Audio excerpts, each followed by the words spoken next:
Sa mundo ng pagninegosyo, hindi pwedeng laging ganyan ang kasanayan. Kung may bagong trend, bagong teknolohiya, o bagong demand, dapat marunong kang mag-adapt.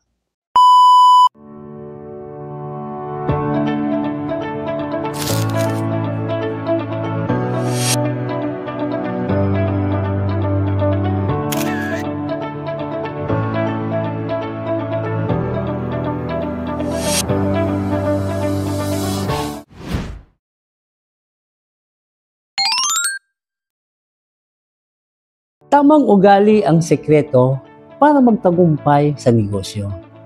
Mga kanego, alam nyo ba, hindi lang talino o kapital ang susi sa tagumpay sa negosyo. Ugali ang pinakamahalaga. Kung gusto mo maging isang tunay na negosyante, ito ang tamang asa na dapat mong taglayin. Una, maging mapagpakumbaba, hindi hambog. May kasabihan, ang palay na mabunga ay higit na nakayuko. Kung marunong kang magpakumbaba, mas marami kang matututunan. Huwag mong isipin na alam mo na ang lahat. Sa mundo ng pagninegosyo, laging may bago. Humingi ng payo, magtanong, at makinig sa mga tao. Kahit sa pinakamaliit na empleyado mo. Minsan, ang solusyon sa problema ay nasa kanila. Panindigan mo ang salita mo. Kung sinabi mong gagawin mo, gawin mo. Ang kredibilidad sa negosyo ay parang salamin.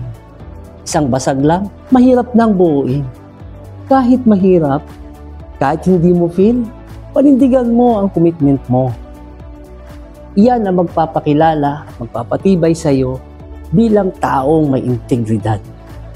Pangatlo, maging bukas sa pagbabago. Kung matigas ang puno, madali itong mabali. Pero ang kawayan, umaayon sa hihip ng hangin. Sa mundo ng pagninegosyo, hindi pwedeng laging ganyan ang kasanayan. Kung may bagong trend, bagong teknolohiya, o bagong demand, dapat marunong kang mag-adapt. Base sa aking obserbasyon, hindi sapat na malakas at patibay ka lang para mabuhay. Hindi kailangan mo ring sumunod sa mabilis na pagbabago ng mundo. Pang-apat, sipag at tiyaga, pero huwag kalimutan ang tamang kaalaman at diskarte. Ang sipag lang ay hindi sapat. Dapat matalino kang gumalaw. May kwento ang isang magsasaka na buong araw nagbubungkal ng lupa. Pero maling tanim naman ang itinatanim niya. Kaya bago ka mapagod, siguraduhin mong tama ang direksyon ng effort mo. Minsan, ang utak ang nagpapadali ng trabaho sa katawan. Panglima, matutong magpatawad. Pero matuto ka rin dapat. Sa negosyo, maraming pagkakamali. Sa sarili mo, sa iba, pero ang tunay na leader, marunong magbigay ng second chance. Ngunit tandaan, ang pagpapatawad ay hindi ang paglimot. Kapag nalugi ka dahil mali ang iyong diskarte, patawarin mo ang iyong sarili. Pero siguraduhin hindi mo na uulitin. Pang-anim, maging mapagbigay pero maging matalino. Minsan, ang pagiging profit driving ay nakakalimutan nating tumulong sa iba. Tandaan na ang tunay na yaman ay hindi lang sa pera, kundi ang koneksyon sa pagtulong mo sa ibang tao.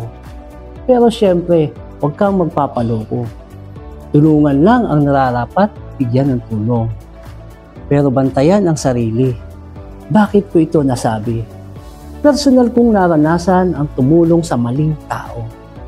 Yung mga manlulokong tao na para bang pinanganak sila para lang manloko. Mag-ingat kayo at umiwas sa mga papang-abusong mga tao.